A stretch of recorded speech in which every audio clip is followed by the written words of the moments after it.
Bueno, vamos a hablar hoy día de la primera parte del capítulo de dermatología. Vamos a enfocarnos en lo que son enfermedades infecciosas, bacterianas, micóticas y aquellas infecciones que son producidas por virus, principalmente herpes. Luego vamos a hablar un poco de las enfermedades vesículo-ampollares y también vamos a hablar de las patologías dermatológicas asociadas al VIH. ¿Bien? Vamos a empezar primero con el acné. El acné viene a ser una patología, una dermatosis crónica que puede presentarse a cualquier edad. Se puede presentar en el neonato, puede presentarse en el infante, en el adolescente o en el adulto. Sin embargo, la edad de mayor prevalencia viene a ser la adolescencia, ¿no? A partir de los 12 a 14 años hasta el final de la adolescencia, que es aproximadamente a los 25 o 29 años de edad. En algunas series hablan de los 32 años de edad como la edad límite para los grupos más prevalentes. Se dice que hasta un 90 a 95% de personas terminando la adolescencia han tenido algún grado de acné. Esto nos habla de la gran prevalencia y de la gran frecuencia de esta enfermedad. El impacto, sobre todo en el acné, es el impacto psicológico. Es desde ese punto de vista en que debemos enfocar el tratamiento, ¿ya?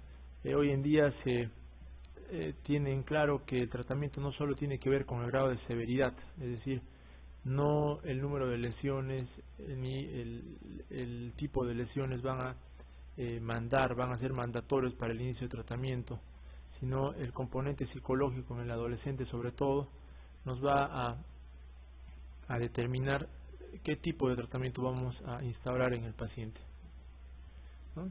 Les había mencionado que antes de los 21 años se dice que hasta el 90% de las personas han tenido un episodio de acné. Es menos frecuente en mujeres que tienen más de 25 años de edad. Y lo más importante, digamos, en el acné es el impacto social y psicológico que causa esta enfermedad, ¿no? Ya que más adelante vamos a ver que algunos tipos de acné no dejan secuela, ¿no? Por consiguiente, en realidad se consideraría solamente un cambio fisiológico, ¿no? Para que ustedes tengan claro las lesiones elementales en el acné, les he traído este gráfico, ¿no? En estos dos primeros cuadros vemos comedones, en este cuadro vemos pústulas y en este cuadro vemos quistes. Bien, entonces para más o menos darnos una idea, tener una idea de cómo es el cambio histológico en cada una de las lesiones y cómo es que nosotros lo vemos clínicamente, también vemos abajo la correlación histopatológica, ¿no? Entonces, en estas lesiones vemos comedones cerrados. El comedón cerrado se presenta como una pápula con punta blanquecina. Histopatológicamente vemos la glándula sebácea degenerada y llena de detritos celulares. Los detritos celulares están formados por queratina, sebo y proteínas de desecho, ¿correcto? Entonces todo este conglomerado, todos estos detritos van a estar cubiertos por una capa de queratina en el conducto de salida de la glándula sebácea. Entonces, como hay una cubierta de esta cavidad, todo el contenido se va a observar íntegramente, ¿no? En su color blanquecino. A diferencia del comedón abierto. En el comedón abierto, clínicamente vamos a ver una pápula con un punto central, una depresión central negruzca de coloración negra. Histopatológicamente vemos que el contenido, como ustedes ven en el gráfico, va a estar expuesto al medio ambiente. La interacción entre las proteínas que contiene este comedón cerrado, la interacción con el medio ambiente va a producir oxidación de todo este contenido y va a producir esta coloración negruzca, ¿correcto? Entonces el comedón abierto tiene coloración negruzca y el comedón cerrado coloración blanquecina. En el caso de la pústula vemos una pápula inflamatoria. Inflamatoria quiere decir rojiza. En algunos casos se puede presentar una pústula. Y característicamente en la histología, como vemos aquí, vamos a encontrar gran componente inflamatorio. Estos puntos más o menos basófilos corresponden a linfocitos, ¿no? Neutrófilos y linfocitos que han proliferado en el complejo pilosebáceo. Entonces, clínicamente vamos a ver como una pústula o una pápula inflamatoria. En el caso del nódulo y del quiste, obviamente vamos a tener una lesión más desarrollada, ¿no? Clínicamente vemos un nódulo palpable, grande, móvil, e histopatológicamente vemos una concavidad que tiene una membrana propia y que tiene el contenido que está compuesto por sebo y detritos celulares de igual manera. El infiltrado inflamatorio, si bien es cierto no es tan marcado como en las pústulas, vamos a encontrarlo también, ¿correcto? Entonces, cada una de estas lesiones van a ser predominantes en cada tipo o en cada grado de acné. ¿Cómo se produce el acné? Esto es muy importante que lo sepan. En realidad no se tiene una idea clara cómo es que se va a producir el acné, pero lo que sí está demostrado es que existen 4 fenómenos, ¿no? ¿Cuál de estos 4 fenómenos es el que va a iniciar el proceso de formación de los comedones y pústulas? No se tiene claro. Se habla de un aumento de la producción de sebo por parte de las glándulas sebáceas, alteración en el proceso de queratinización, colonización por Propionobacterium acnes y liberación de mediadores inflamatorios en la piel. Esto lo vamos a ver en este gráfico. Ustedes ven aquí una pared que va a formar el canal por donde las glándulas sebáceas van a drenar el sebo, ¿correcto? Esta pared es continuación de la capa epidérmica, por consiguiente va a contener gran cantidad de queratina, esta que estoy señalando. Cuando existe una alteración en el proceso de queratinización, la luz por donde normalmente drena este sebo se va a estrechar, va a ser una luz más pequeña, más estrecha. Por consiguiente, como ustedes ven en este gráfico, va a haber un aumento, una obstrucción del canal y un aumento del volumen de la glándula sebácea. Esta glándula sebácea sirve de medio de cultivo para la bacteria que más frecuentemente vamos a encontrar como una bacteria colonizadora de la piel, que es el Propionobacterium acnes. Entonces, el Propionobacterium acnes coloniza, invade esta glándula sebácea hipertrofiada y va a condicionar un fenómeno inflamatorio. ¿Correcto? Entonces son los 4 fenómenos implicados en el acné. Una alteración en la queratinización con obstrucción de salida de la glándula sebácea, hipertrofia de la glándula sebácea, ¿no? Porque no hay una buena luz de salida, colonización de Propionobacterium acnes y fenómeno inflamatorio. Esa es la formación del acné, ese es el fenómeno fisiopatológico que vemos en el acné.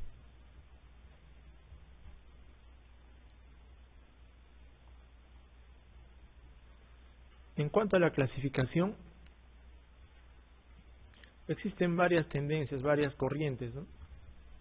En el Perú se habla de acné de grado 1, grado 2 y grado 3, eso lo tenemos en las normas técnicas de atención del Ministerio de Salud.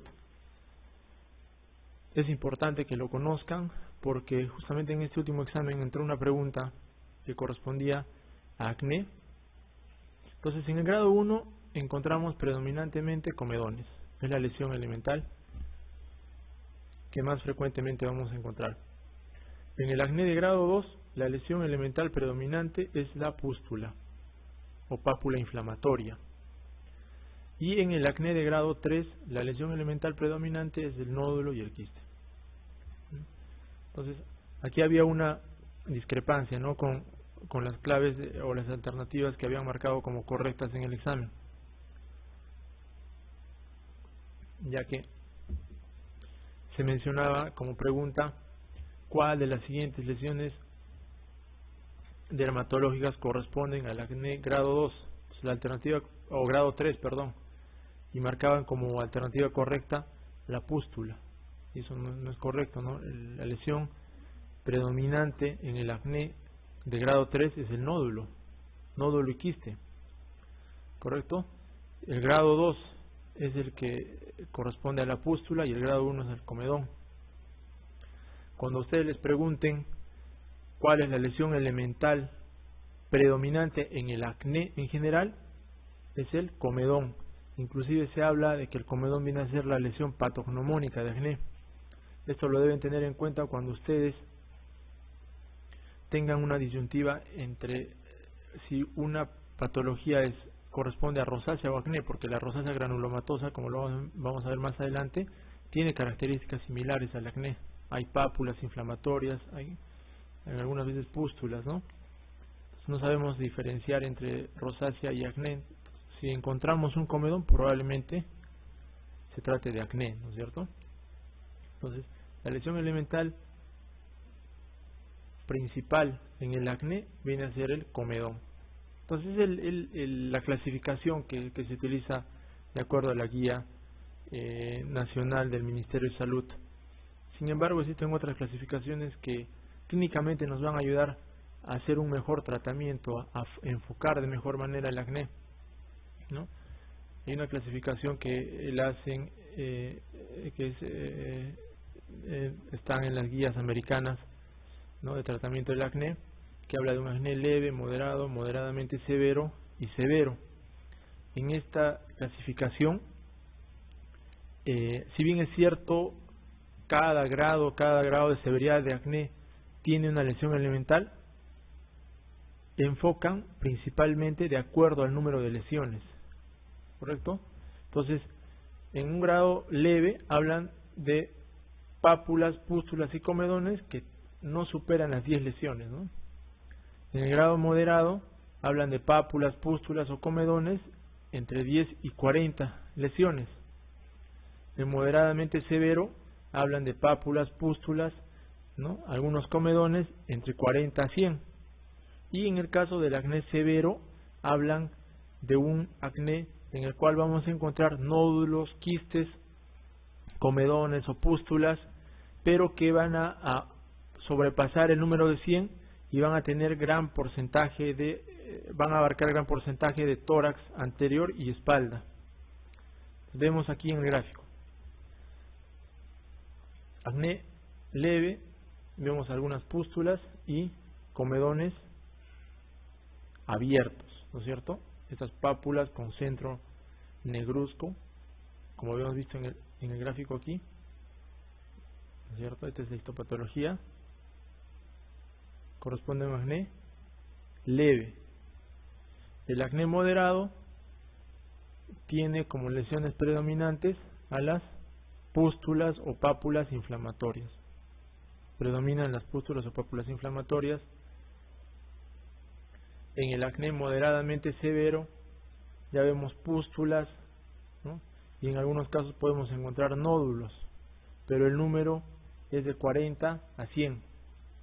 Y en el acné severo encontramos predominantemente nódulos, quistes dolorosos que van a invadir prácticamente tórax posterior y tórax anterior.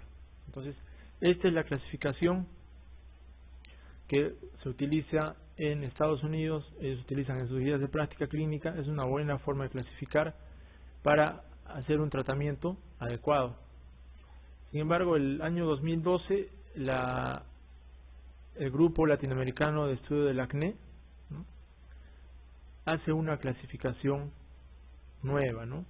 Y en esta clasificación engloban al acné de acuerdo a la edad de presentación, según la lesión predominante y el grado de severidad, y hablan de algunas formas especiales. Me parece que esta clasificación es la más adecuada, es la que nos ayuda a hacer un tratamiento adecuado y es muy práctica, muy fácil de recordar además.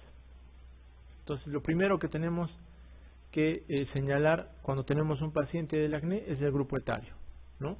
Entonces, neonatal, del lactante, infantil, preadolescente, adolescente o del adulto. Luego tenemos que señalar frente a qué lesión estamos predominantemente, si son comedones, si son papulopústulas o si son nódulos o quistes. Y el grado de severidad se va a estar dado por el número de elementos, de lesiones predominantes, ¿no? Leve, menor de 20, moderado de 20 a 50 y severo, mayor de 50. Entonces, si tenemos, por ejemplo, un paciente de 15 años de edad con 30 lesiones comedónicas aproximadamente, vamos a hablar de un acné del adolescente comedónico moderado. ¿Correcto? Esa es la forma correcta de hacer el diagnóstico. Si fuera un paciente de 8 años, por ejemplo, que tiene pápulas y pústulas en mayor de 50 elementos, entonces hablamos de un acné del preadolescente pápulo-pustuloso severo. La forma de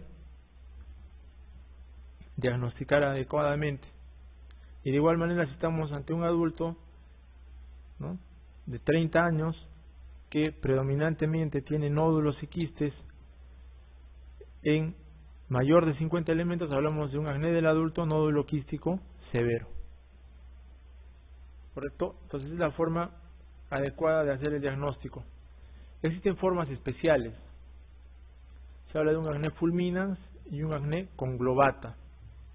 Entonces, acné conglobata corresponde al acné nódulo quístico severo, ¿no?, con un compromiso de gran parte de la región facial, con dolor, ¿no?, malestar, y hay deformación prácticamente de la fascia y de la cara del paciente.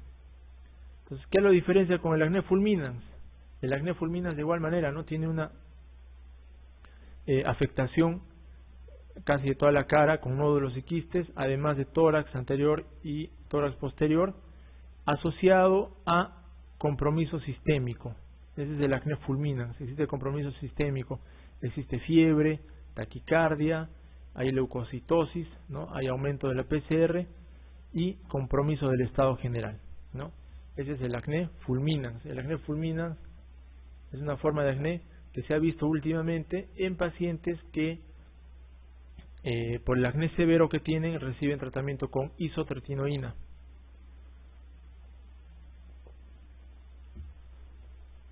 También se puede ver este acné fulminans en pacientes inmunosuprimidos, ¿no?,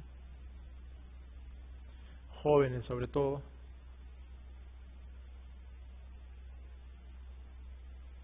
¿Y por qué es importante hacer la clasificación adecuada? Vamos a ver más adelante. Es importante porque de acuerdo a esta clasificación vamos a dar un tratamiento adecuado. No se olviden, doctores, existe acné neonatal, existe acné del lactante, ¿ya? No es muy raro verlo, el acné neonatal sobre todo. No se olviden de identificar adecuadamente los comedones, en algunos casos pústulas. No es nada descabellado plantear el diagnóstico, ¿no?, de acné neonatal ante la presencia de pápulas inflamatorias o comedones.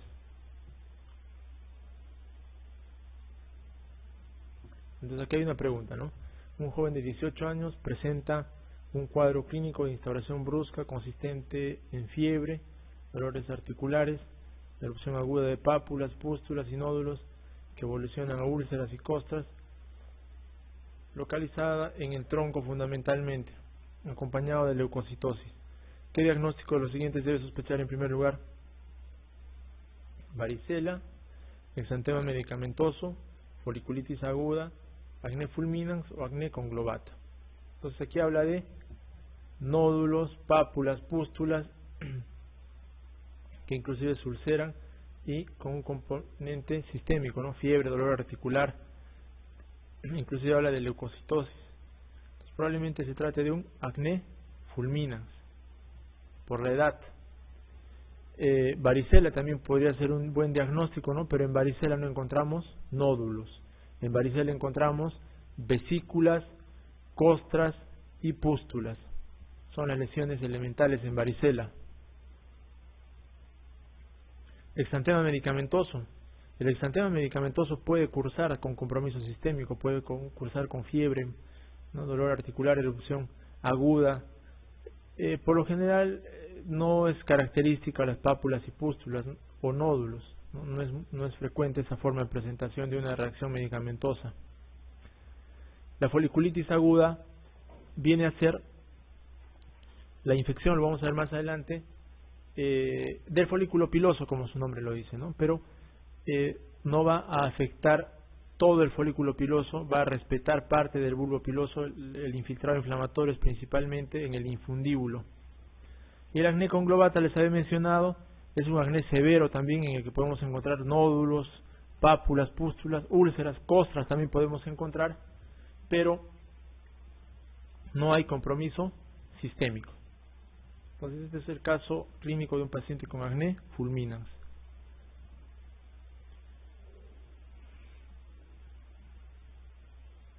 En cuanto al tratamiento, es recomendable hacer una instauración temprana y hay que ser agresivo con el tratamiento. Esto tratando de evitar las consecuencias físicas y psicológicas de la enfermedad, ¿no? Entonces, si han estado frente a un paciente con acné, un joven con acné, es muy complicado tratar la parte emocional. Entonces tienen que ser agresivos en el tratamiento. El tratamiento comprende un tratamiento tópico y un tratamiento oral. El tratamiento tópico corresponde a retinoides y antibióticos, y el tratamiento oral a antibióticos y lo que se llama la isotretinoína. ¿Correcto? Entonces, más o menos este cuadro describe el tratamiento progresivo, ¿no? Primero, de acuerdo a la severidad, primero retinoides tópicos, antibióticos tópicos, antibióticos sistémicos, y finalmente el tratamiento, digamos, que se guarda para casos severos que no responden adecuadamente, es la tretinoína.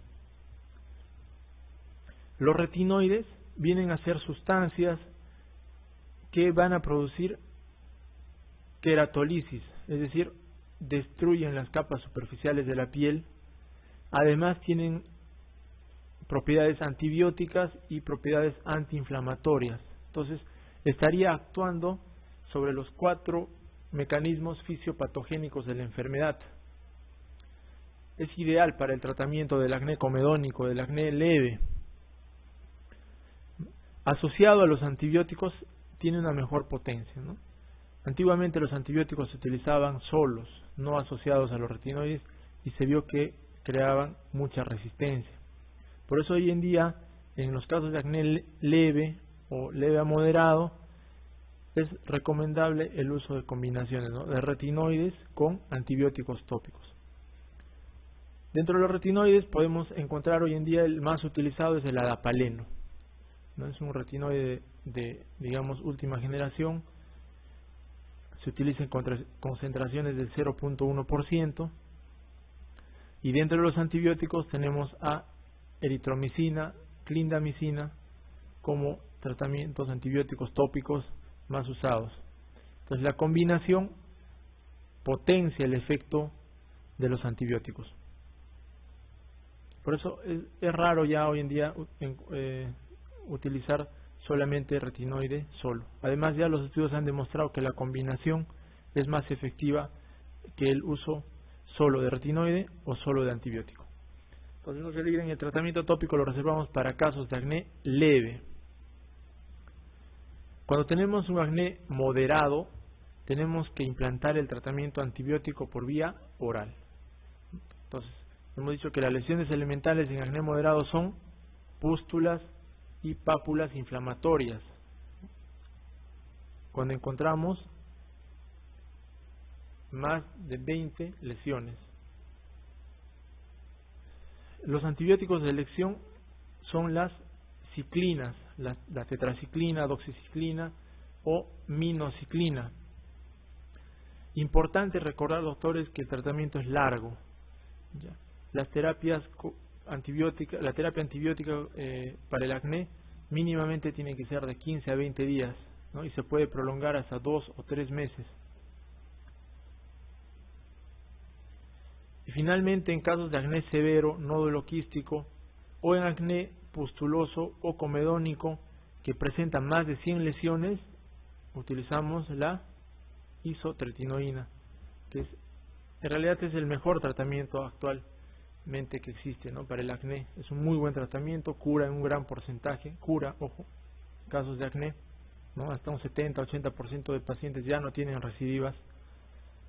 Pero el problema es que este medicamento tiene muchos efectos adversos, ¿no? Lo vamos a ver más adelante. La isotretinoína es un medicamento que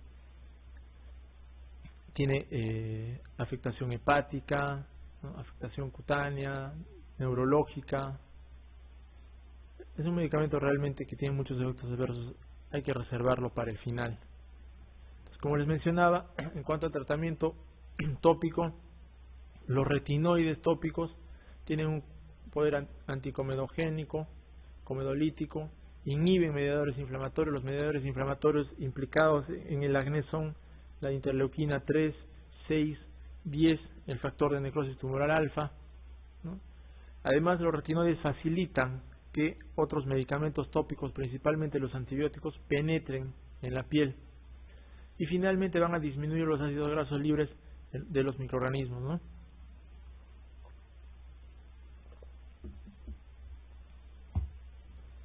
Los retinoides que se usan son el ácido retinoico, el adapaleno y tazaroteno.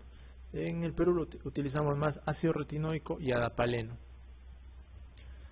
El ácido retinoico o tretinoína puede presentarse en concentraciones de 0.025 a 0.1%, pero la dosis más recomendada es de 0.025%, ya que los retinoides son medicamentos irritantes, ¿no? Concentraciones de 0.05 o 0.1% producen demasiada irritación.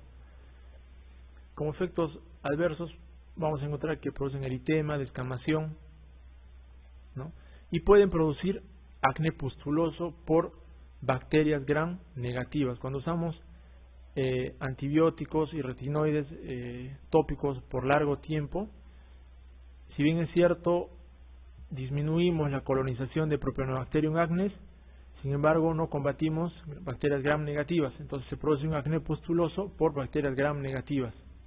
Eso no lo olviden. Algunas vez lo preguntaron también, ¿no? Presentaron el caso clínico de un paciente que recibía tratamiento con retinoides y antibióticos tópicos asociado a antibiótico oral para acné, y el paciente, luego de haber tenido una remisión, volvía con un cuadro semejante, ¿no? Pustuloso papular severo. Entonces el diagnóstico en este caso es acné por gram negativos. Los gram negativos también producen acné, o foliculitis por gram negativos. No se olviden que Propionobacterium acnes es un gram positivo, es una bacteria gram positiva. Eso también les podrían preguntar en algún momento. Un retinoide más moderno es el adapaleno. Tiene los mismos efectos que habíamos mencionado, es anticomedogénico, comedolítico, inhibe mediadores inflamatorios. Tenemos en concentración del 0.1% al 0.3%, la concentración que más se usa aquí en el Perú es de 0.1%, produce eritema y descamación. Tazaroteno es un retinoide muy bueno también, lo utilizan bastante en Estados Unidos, no se usa en el Perú, mucha irritación. En cuanto a los antimicrobianos, encontramos la eritromicina, la clindamicina y un medicamento que tiene doble efecto. Tiene efecto de antibiótico y también tiene el mismo efecto de los retinoides. No es un queratolítico, un comedolítico. Es el peróxido de benzoilo. Hoy en día está muy en boga. Entonces la eritromicina hasta hace unos años ha sido el medicamento de elección tópico. Pero en vista de su resistencia, alta resistencia, se ha ido dejando de lado. Hoy en día se usa más la clindamicina y el peróxido de benzoilo, ¿no? Las bacterias, el peróxido de benzoilo, les había hablado, minimiza el riesgo de resistencia bacteriana. Se habla que la resistencia al peróxido de benzoilo es de 0%. ¿ya? Recordarles que el tratamiento con un retinoide solo no está indicado, sino es mejor asociar a un antibiótico, ¿no? En conclusión, cuando estemos frente a un acné leve, ¿no?,